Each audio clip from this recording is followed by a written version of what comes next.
Assalamualaikum warahmatullahi wabarakatuh. Di sini saya akan menyampaikan laporan hasil observasi dari mata kuliah bimbingan dan konseling.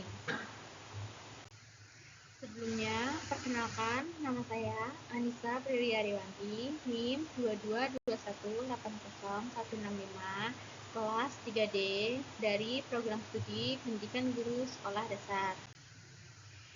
Pada saat observasi, saya memakai metode yang pertama itu ada konteks, yang kedua ada input, yang ketiga ada proses, yang keempat ada produk, dan yang kelima ada outcome. Pada saat observasi, kami memiliki permasalahan yaitu peserta didik berani berkata kasar di depan guru. Di sini konteksnya itu peserta didik berani berkata kasar di depan guru adalah sebuah hal yang harus dicari lebih lanjut mengenai penyebab peserta didik itu kenapa sih berani melakukan hal seperti itu. Kemudian ada input.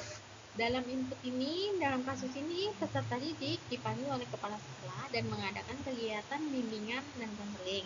Pada tahap ini juga, guru dapat mengetahui permasalahan yang sedang dihadapi oleh peserta didik tersebut dengan benar karena didampingi oleh psikolog serta mendatangkan kedua orang tua dari peserta didik tersebut. Kemudian ada proses. Proses di sini itu hasil dari proses bimbingan dan konseling tersebut adalah bahwa peserta didik memiliki permasalahan yang disebabkan oleh faktor lingkungan sekitarnya, kurangnya perhatian orang tua terhadap peserta didik, itu juga termasuk, dan kami mendapat informasi. Berdasarkan informasi yang kami dapat juga, yang didapat itu bahwa dulu peserta didik itu diasuh oleh neneknya, di mana jika peserta didik berbuat salah selalu dibela oleh neneknya dan merasa bahwa cucunya itu benar, dan kakeknya pun selalu mengajari atau menghasut untuk melakukan yang tidak baik. Jadi di sini tuh kakeknya mengajarinya itu dalam artian untuk bercanda, akan tetapi peserta didiknya itu malah menganggapnya itu serius. Jadi apa yang dilakukan kakeknya atau neneknya itu mesti selalu benar dan selalu baik di mata peserta didik tersebut. Kemudian peran orang tua di sini juga ikut andil, yaitu dengan memberi nasihat, akan tetapi peserta didik lebih menurut kepada nenek dan kakeknya. Mungkin karena peserta didik ini sudah dari kecil itu diasuh oleh kakek neneknya ya, jadi kalau misalnya ibunya bilang enggak cuma sekedar didengarkan doang, tapi dia lebih mendengarkan neneknya dan juga kakeknya. Produk.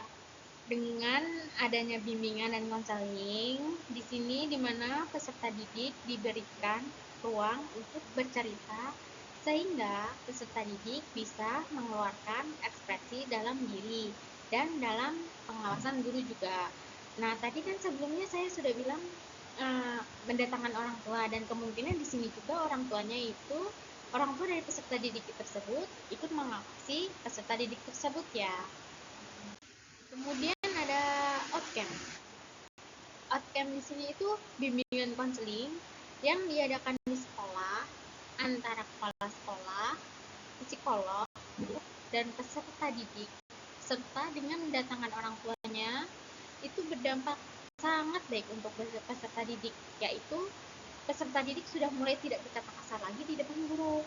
Jadi peserta didiknya itu udah mulai berperilaku baik, seperti tidak berkata kasar lah. Jadi sudah mulai berkurang, mungkin belum 100%, tapi sudah mulai sedikit-sedikit berkurang, dan tadi itu sudah mulai kayak berkata-kata baik di depan guru, bahkan di setiap orang dewasa dia sudah mulai berkata baik.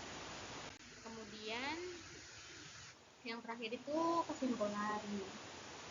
Saya dari hasil observasi, saya menyimpulkan dari kasus yang saya temui dengan kasus peserta didik berani berkata kasar di depan guru dapat diatasi dengan peran orang tua dan keluarga, yaitu memberikan perhatian dan waktu lebih di segala tempat sekolah dan di lingkungan rumah dengan mengajari kebaikan dan dibiasakan menggunakan kata-kata yang baik, terutama di depan orang dewasa.